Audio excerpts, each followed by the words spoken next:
Sejam todos bem-vindos ao podcast Papo Matemático. Eu sou Rayane Sena e hoje nós iremos explorar as progressões geométricas ao longo da história. E para enriquecer nossa conversa, temos um convidado especial, professor Ednelson Jetti Batista, professor do Instituto Federal de Roraima. Seja muito bem-vindo, professor Ednelson. Obrigado, Rayane. É um prazer estar aqui com você e com todos os nossos ouvintes para falarmos sobre esse tema tão fascinante. Professor, quando nós falamos em progressões geométricas, nós estamos lidando com algo que parece moderno, mas na realidade é algo que tem suas raízes muito mais antigas, não é mesmo? Exatamente, Rayane. As progressões geométricas são uma ferramenta matemática essencial que remonta a milhares de anos. Para você ter uma ideia, um dos documentos mais antigos que temos notícia que fazem referência a esse conceito é o Papiro de Hind, o qual tem um pedacinho aqui. Obviamente que é uma réplica, né, Rayane? Esse documento data de aproximadamente 1650 anos antes de Cristo.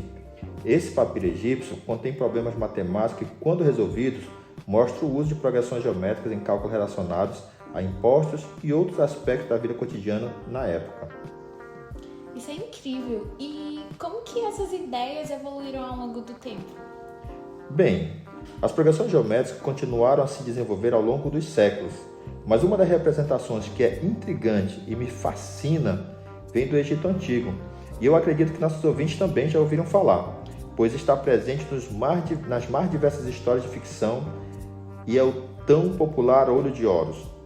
Inclusive, eu trouxe um para você, uma representação do olho de Horus, o qual acredito que combina muito bem com você. Os comprimentos das linhas que contornam esse símbolo, Rayane, estão representados por frações em razão geométrica. Cada parte do olho representa uma fração diferente, e a soma dessas frações dava uma ideia de integralidade ou totalidade. Nossa, que legal, né? Então, o cara que pensou no olho de Horus, ele não era só um artista, mas ele também era um matemático, né?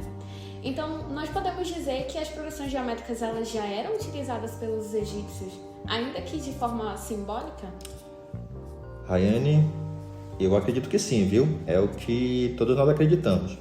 O olho de Horus é um ótimo exemplo de como as civilizações antigas aplicavam conceitos matemáticos em suas representações culturais e religiosas.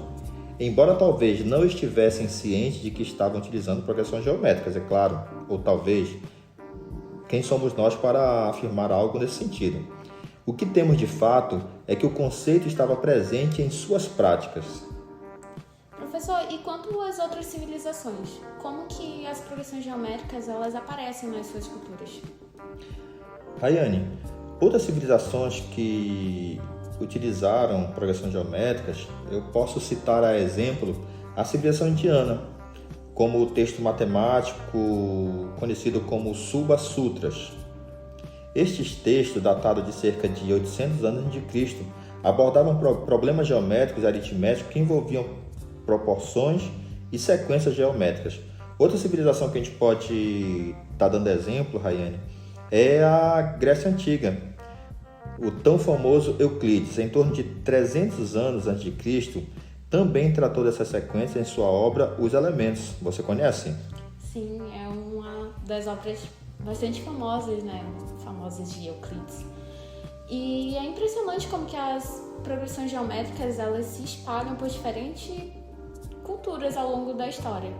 Mas, assim, teria alguma outra curiosidade específica que você gostaria de compartilhar conosco?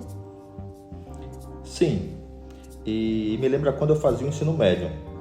Foi num clubinho de matemática e física chamado de CAMAT, Clube de Admiradores da Matemática e Física. Ainda vou criar um clubinho desse no nosso curso de matemática aqui. O clubinho era feito por estudantes do ensino médio e uma curiosidade interessante a mim apresentada foi sobre o problema do arroz no tabuleiro de xadrez. Você já ouviu falar, Rayane? Sim, conheço também, é um problema bastante famoso. Pois é, esse problema que ilustra uma progressão geométrica é um dos mais famosos e remonta à Índia Antiga. A história diz que o inventor do xadrez apresentou o jogo ao rei, que, impressionado, ofereceu ao inventor uma recompensa à sua escolha. O inventor pediu um grão de arroz para a primeira casa do tabuleiro, 2 para a segunda, 4 para a terceira e assim por diante. dobrando a quantidade a cada casa. O rei aceitou sem hesitar, mas logo descobriu que a quantidade de arroz necessária era astronomicamente grande, mais do que havia em todo o reino. E isso ocorre por ela estar crescendo exponencialmente, né?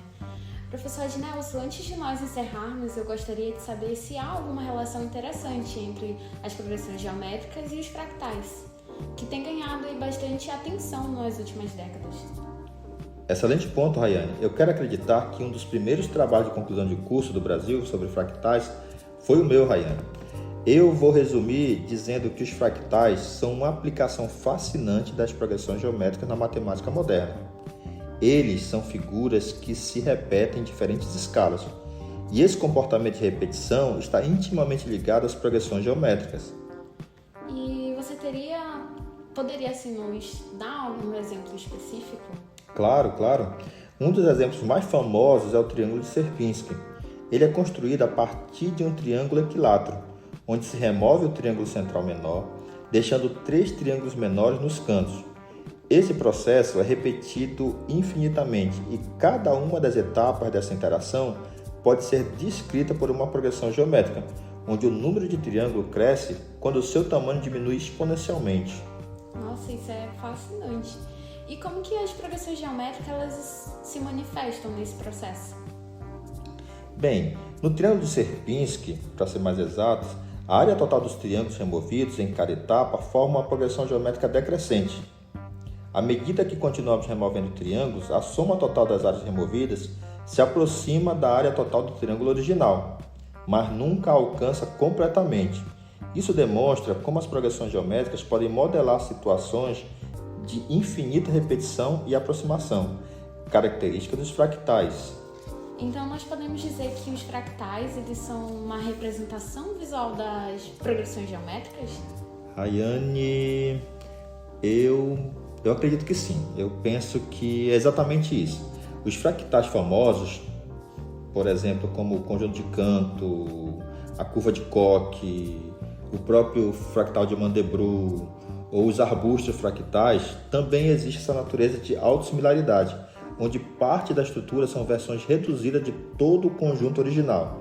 Isso está diretamente relacionado às progressões geométricas, que regem a diminuição de escala em cada interação do fractal. Essa ligação entre as progressões geométricas e os fractais, elas realmente ampliam a nossa visão sobre o poder e a beleza dessas sequências matemáticas, né?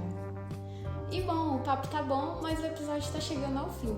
Professor, muito obrigada por compartilhar seus conhecimentos conosco e tornar esse papo matemático tão enriquecedor. Rayane, eu que agradeço. É sempre um prazer conversar sobre temas tão intrigantes que só a matemática tem. E assim, nós concluímos o nosso episódio de hoje. Obrigada a vocês ouvintes por terem nos acompanhado ao longo dessa jornada, através das progressões geométricas desde as antigas civilizações até os modernos fractais. Esse é o nosso último episódio do nosso podcast e esperamos que você tenha tido uma experiência tão enriquecedora quanto foi pra gente. Esse foi o Papo Matemática. Até a próxima!